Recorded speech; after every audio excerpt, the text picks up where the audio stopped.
This is TWiT.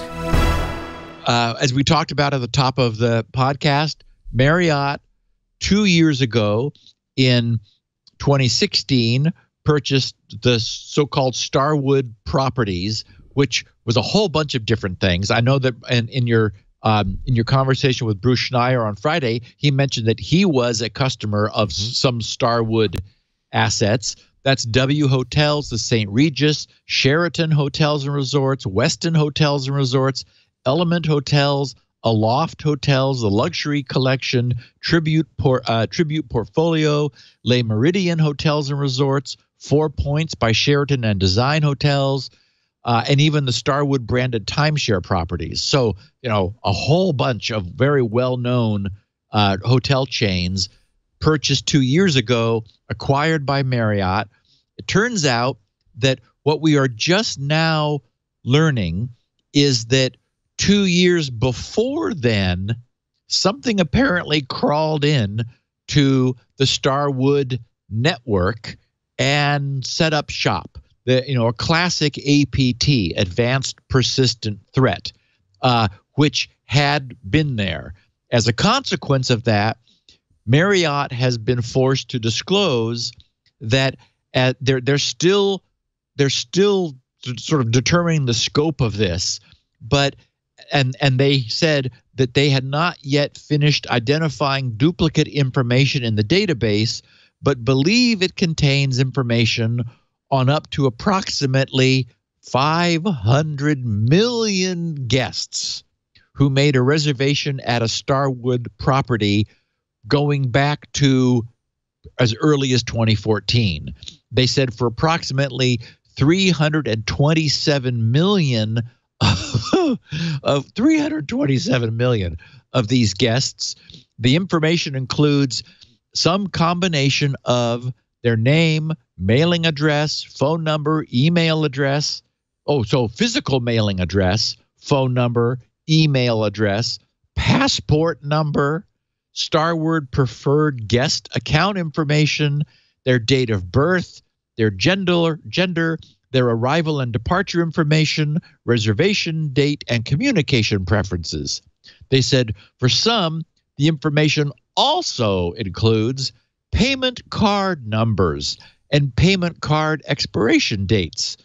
But the payment card numbers were encrypted using AES, 128-bit AES.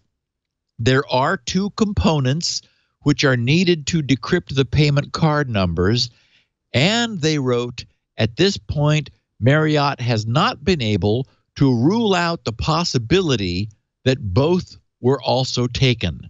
So the fact that the payment card information was encrypted doesn't mean that the bad guys can't decrypt it. So they said for the remaining guests, the information was limited to name and sometimes other data such as mailing address, email address, and other information. They reported this incident to law enforcement and continue to support that investigation, which is ongoing. And they've already begun reporting or notifying various regulatory authorities as needed.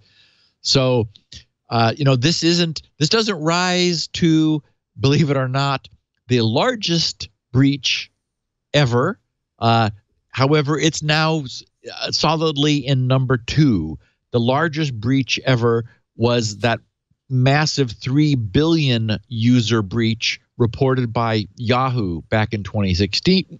But Marriott is now number 2. I think what I learn or what I realize in all of this, like taking a look at all of these incidents of hacking and, the Starwood hotels is just one example. Like, do I think that consumers are going to see this and say, well, I'm not going to stay there anymore?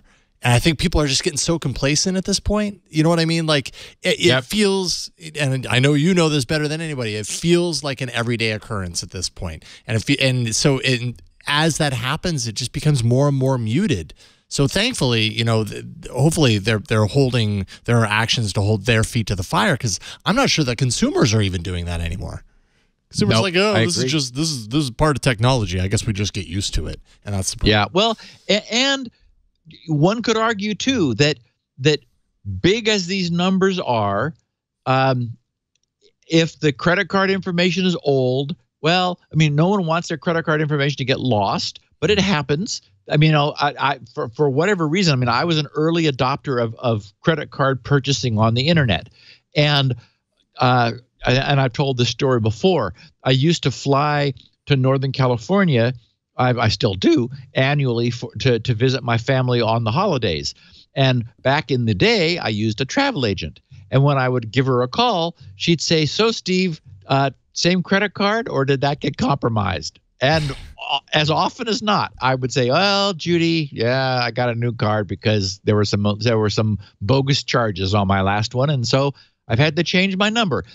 Happily, that hasn't happened. Well, for one reason, I'm using PayPal that masks a lot of my purchases now behind that PayPal API, which is a great benefit. But I think that the point is that even though that can happen, exactly as you said, consumers are still saying, well, the benefits outweigh the risks. And so I would argue a rational consumer is still going to stay at a Marriott-owned property if the hotel is in the location that they want and is available and for the best price. I mean, irrespective of the security side, that just doesn't factor in. I doubt that it's going to. And I would argue it probably should not. That even though these things can happen, it's like, yeah, well, okay, but the convenience I mean, how can you even book a hotel? Well, I guess you can call them, but then they're going to enter it into their computer and you're going to be in their database anyway. Mm-hmm. So it's unavoidable.